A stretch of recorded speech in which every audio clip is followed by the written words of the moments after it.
आज हम बात करेंगे ग्रेप साइकिल की। ग्रेप साइकिल क्या होता है, कैसे रन होता है और किस साइकिल के बाद रन होता है। जब हम ग्लाइकोलिसिस पढ़ते हैं उसके बाद में पायरुवेट के 2 मॉलिक्यूल बनते हैं। वो पायरुवेट के 2 मॉलिक्यूल ऑक्सीडेशन होने के लिए ग्रेप साइकिल में आते हैं और ग्रेप साइकिल में आते हैं वहाँ से एस्टिल कोएंजाइम के रूप में फिर आगे रन होते हैं। अब देखिए Krebs cycle. The citric acid cycle was propose by Hans Adolf Krebs in 1937। जो हांस एडोल्फ क्रेब्स सर थे, ये सिट्रिक एसिड साइकिल मतलब ग्रेप साइकिल दिए थे। इसी से इस साइकिल का नाम ग्रेप साइकिल पड़ गया था। Based on the studies of oxygen consumption in pigeon breast muscle, Krebs cycle operates in the mitochondria matrix. Mitochondria matrix को पावर हाउस कहा जाता है जहाँ से एनर्जी बनती है। Because it contains complex mixture of various respiratory enzyme. और जो ग्रेप साइकिल होती है इसमें कई तरीके के एंजाइम होते हैं जो कि हर स्टेप में मॉलिक्यूल्स का ऑक्सीडेशन करते रहते हैं और इसमें कार्बन डाइऑक्साइड का निकलना रहता है और NADH का बनना रहता है।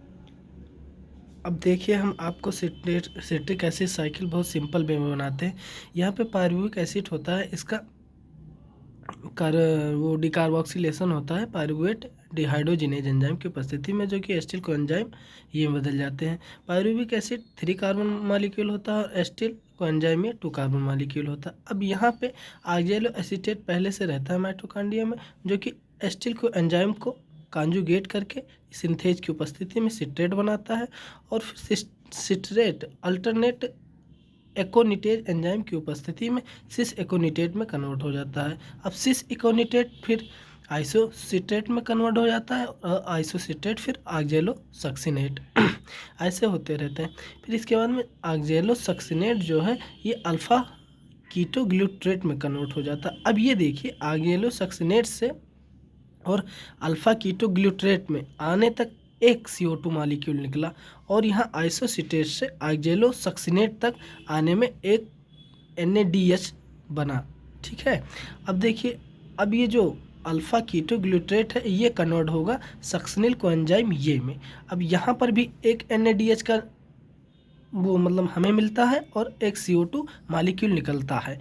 ठीक है, अब सक्सिनिल कोएंजाइम ये यहाँ पर होगा सबस्ट्रेट लेवल फास्फोराइलेशन। जब सक्सिनिल को एंजाइम ये 4 कार्बन मॉलिक्यूल है, ये सक्सिनेट में बदलता है तो यहाँ पे एक ATP खर्च होती है, मतलब एक ATP मिलती है, या ATP कह लीजिए या GTP मिलती है।